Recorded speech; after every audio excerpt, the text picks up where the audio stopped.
प्रदेश विशेषमा आज हामीसँग हुनेछन् प्रदेश 2 ले गठन गरेको जनलोकपाल आयोग विवादको केन्द्रमा, विज्ञ भन्छन् संविधान विपरीत। जमुना हिल्सा द्रुत मार्ग निर्माण सुरु हुनै सकेन, संघीय र प्रदेश सरकार एकले अर्कोलाई देखाउँदै पन्छिँदै। दुर्घटनापछि उद्धार र उपचारको नयाँ शैलीबारे स्वास्थ्यकर्मीलाई तालिम, गम्भीर घाइतेलाई पनि बचाउन सकिने विश्वास। र भूमिहीन बनाउन खोजिएको भन्दै भक्तपुरका किसान आन्दोलित, एकीकरण आयोजनाबाट 65% जमिन गुमेको दाबी। नमस्कार, म अनिता शाह।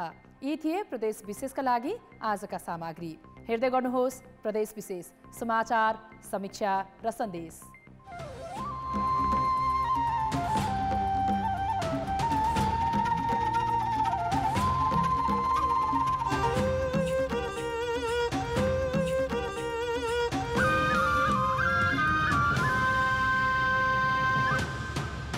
प्रदेश विशेष प्रेजेन्टेड बाय एशियन पेन्ट्स। प्रदेश 2 सरकारले भ्रष्टाचार छानबिनका लागि जनलोकपाल आयोग गठन गरेको छ। अख्तियार दुरुपयोग अनुसन्धान आयोगको समानान्तर हुने गरी संविधान विपरीत अर्को आयोग गठन गर्न पाउने छुट प्रदेश सरकारलाई नहुने कानुनविदको तर्क छ। प्रदेश 2 सरकारले उत्तरदायी र सुशासन सहितको प्रदेश निर्माणको दाबी गर्दै जनलोकपाल आयोग गठन गरेको छ। यसका लागि जनलोकपाल ऐन 2077 को दफा 23 बमोजिम 3 सदस्यीय पदाधिकारी समेत चयन गरिएको छ। जबकि नेपालको संविधान 2072 को धारा 238 मा भ्रष्टाचार निरोधक संस्थाका रूपमा अख्तियार दुरुपयोग अनुसन्धान आयोग मात्रै रहने व्यवस्था छ। भ्रष्टाचार सम्बन्धी अनुसन्धान र छानबिनका लागि अख्तियारले आफ्नो शाखा विस्तार गर्न पाउने व्यवस्था छ। तर नाम परिवर्तन गरी वा सो नामबाटै कुनै पनि तहको सरकारले अर्को समानान्तर आयोग गठन गर्न नपाउने संवैधानिक व्यवस्था रहेको कानुनविदको तर्क छ। अब जनलोकपालको कुरो ल्याइसकेपछि अब अदालतको कुरो पनि आउला नि त, भोलि निर्वाचन आयोगको कुरो पनि आउला नि त। हामी होइन, हामी प्रदेश सरकार एकदम स्वतन्त्र हौँ, हामीले निर्वाचन आयोग पनि अब प्रदेश स्तरीय बनाउँछौँ होइन, प्रदेश कानुन बनाउँछौँ।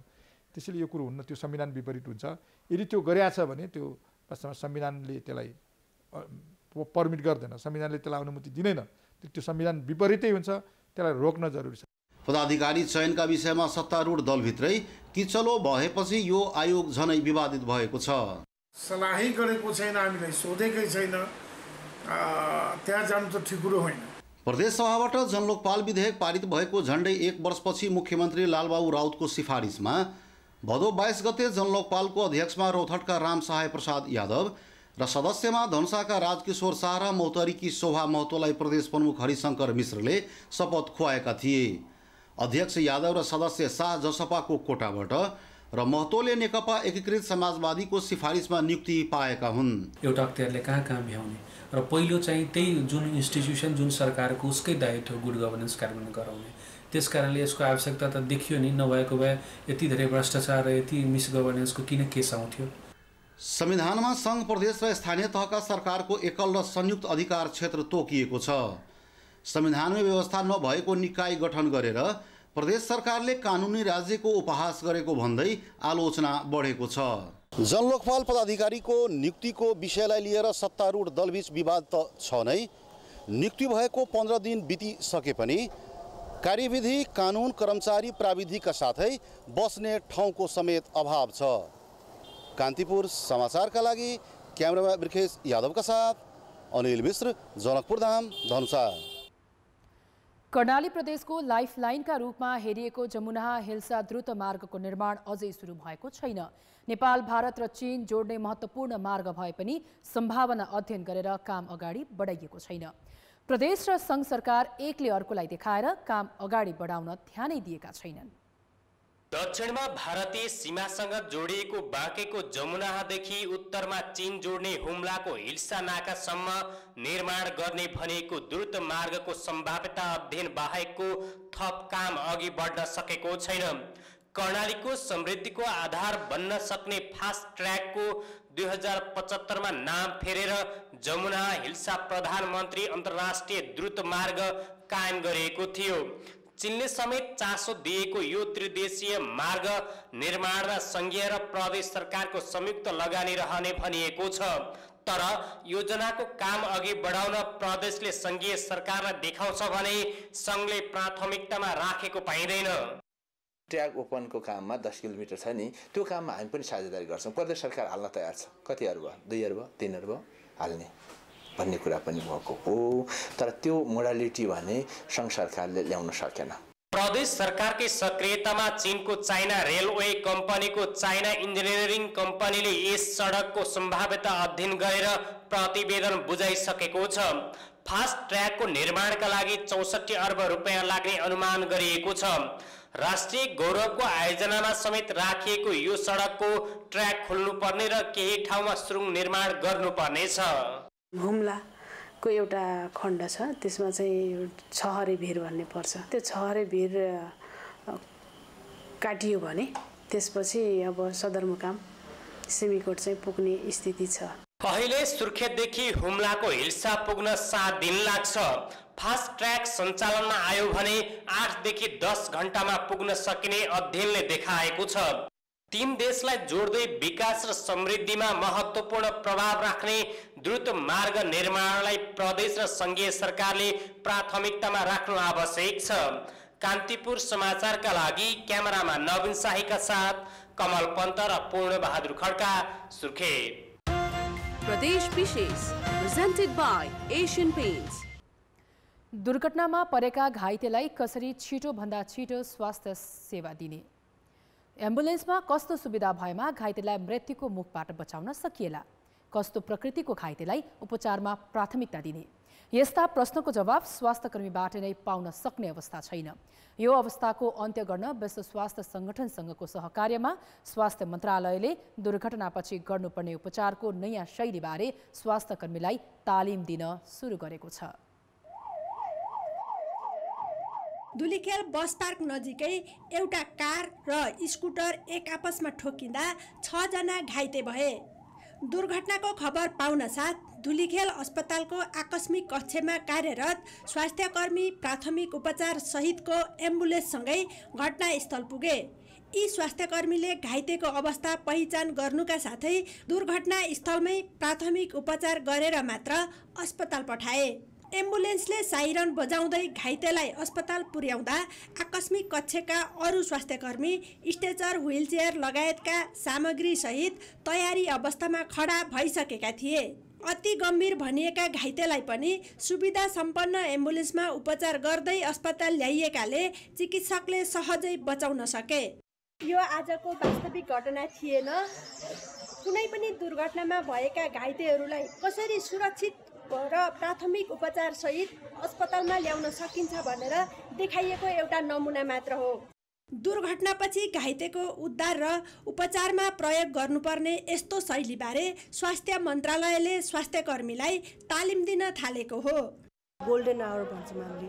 बिरामीको एक्सिडेन्ट भएदेखि हस्पिटल पुगुन्जेलसम्म गर्ने इन्टरभेन्सनहरू सिकाएर हामीले सकेसम्म बेसी ज्यान जोगाउँ भन्ने एमले यो ट्रेनिङ सुरु गरेको छौँ। बढी जसो पेसेन्टहरू चाहिँ बाहिर केही पनि प्राइमेरी ट्रिटमेन्ट नपाइकन सिधै आइपुग्छन्। बाटोमै केही उपचार गरेर ल्याउन सकेको भए उहाँहरूको स्थितिमा बिग्रिने सम्भावना कम हुन्थ्यो र उहाँहरूको बाँच्ने सम्भावना पनि बढी हुन्छ। विश्व स्वास्थ्य सङ्गठनको समेत सहकार्यमा धुलीखेल अस्पतालमा भएको प्रशिक्षणमा काभ्रे, सिन्धुपाल्चोक र धादिङका गरी 14 जना स्वास्थ्यकर्मी सहभागी छन्। कान्तिपुर समाचारका लागि रमा दाहाल, धुलीखेल, काभ्रे। किसानलाई भूमिहीन बनाउन खोजेको भन्दै भक्तपुरका किसान आन्दोलनमा उत्रिएका छन्।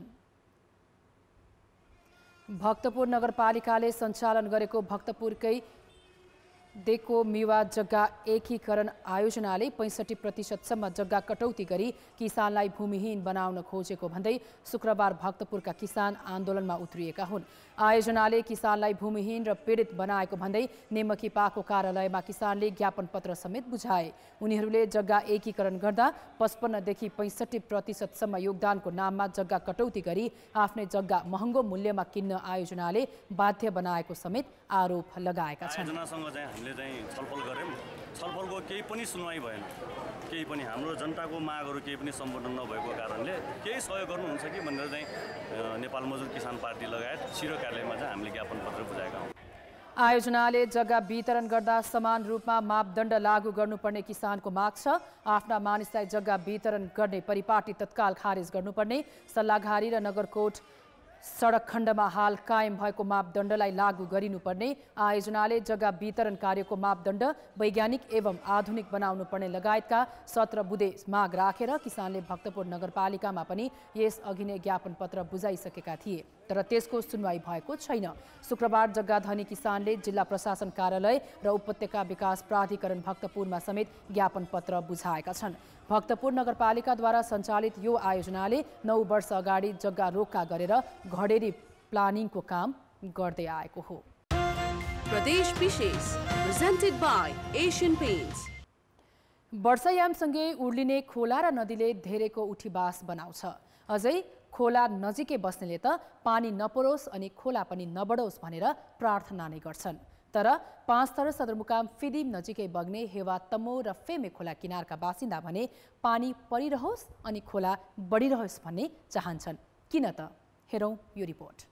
बाढीसँगै बगेर आउने बालुवा, ढुङ्गा र रोडा नै यहाँका बासिन्दाको जीविकोपार्जनको माध्यम हो। त्यही भएर पाँचथरका हेवा, तमोर र फेमे खोला किनारमा बस्ने मानिस पानी पर्दा रमाउँछन् अनि बाढी आउँदा खुसीले गदगद हुँदै ढुङ्गा, गिटी र बालुवा झिक्न खोलाभित्रै पस्छन्। वर्षा सुरु हुने जेठदेखि अन्त्य हुने असोज महिनाको उत्तरार्धसम्म उनीहरूको दैनिकी खोलामै बित्छ। यही समयमा निकालेका ढुङ्गा, गिटी र बालुवा बेचेर वर्षभरिको व्यवहार चलाउनु परे पनि स्थानीय सरकार, प्रहरी र प्रशासनले विभिन्न बहानामा दुःख दिने गरेको उनीहरूको दुखेसो छ। यहाँको ढुङ्गा, गिटी र बालुवाको सरकारी निकायबाट मूल्य निर्धारण भएको छैन। भेलबाट बालुवा निकाल्नेहरूले ठेकेदारबाट 1 धोबे बराबर 10 रुपैयाँ पाउँछन्। 1 ट्रक गिटी झिक्न सके बल्ल तल्ल 4000 रुपैयाँ कमाउँछन्। वर्षभरिका चाडपर्व मनाउनेदेखि हिउँदभरि खाने अन्नको जोहो गर्ने, स्वास्थ्य उपचार अनि बालबच्चाको शिक्षा दीक्षामा हुने सबै खर्च प्रबन्ध गर्ने उनीहरू प्रायको सपना हुन्छ। हिउँद भयो, खोला सानो भयो, तपाईँको खोला हाइड्रोतिर जान्छ। त्यस पछाडि तपाईँको भएन, हाम्रो अलिअलि भएको खेती पनि भएन। त्यसमा सुकाराम लाग्छ। बर्खामा हाम्रो बाध्यता भएर तपाईँको हामीले यो बालुवा झिक्नुपर्ने। यहाँ ढुङ्गा, गिटी र बालुवा झिक्ने काम गर्न स्थानीयसँगै टाढा टाढाका श्रमिक पनि आइपुग्छन्। पाँचथर, ताप्लेजुङ र तेह्रथुमका प्राय स्थानीय तहसम्म निर्यात हुने यहाँका ढुङ्गा, गिटी र बालुवा निकाल्न सरकारका कुनै पनि निकायले मापदण्ड तयार गरेका छैनन्। के कुरा गरेर चाहिँ यसलाई व्यवस्थापन गर्न सकिन्छ, छलफल गरेर अगाडि बढ्ने सोच बनाएका छौँ। अनुगमनका नाममा कहिलेकाहीँ पुग्ने प्रहरी प्रशासन र स्थानीय सरकारका प्रतिनिधिले कर र कानुनका कुरा गरेर उनीहरूलाई अप्ठ्यारो पार्छन्। निश्चित मापदण्ड नहुँदा न त यी सामग्री निकासी बापत सरकारले कर नै उठाउन सकेको छ, न त रातो दिन जोखिम मोलेर भेलबाट त्यस्ता सामग्री झिक्नेहरूले उचित मूल्य नै पाएका छन्। भेल र बाढी उर्लिएका बेला खोला किनारबाट यसरी बालुवा झिक्नु रहर नभएर बाध्यता हो। कान्तिपुर समाचारका लागि लक्ष्मी गौतम, फिदिम, पाँचथर। प्रदेश विशेष आजका लागि यति नै। प्रदेश समाचारहरूको साथमा भोलि फेरि आउनेछौँ। कान्तिपुर टेलिभिजन हेर्दै गर्नुहोला। नमस्कार।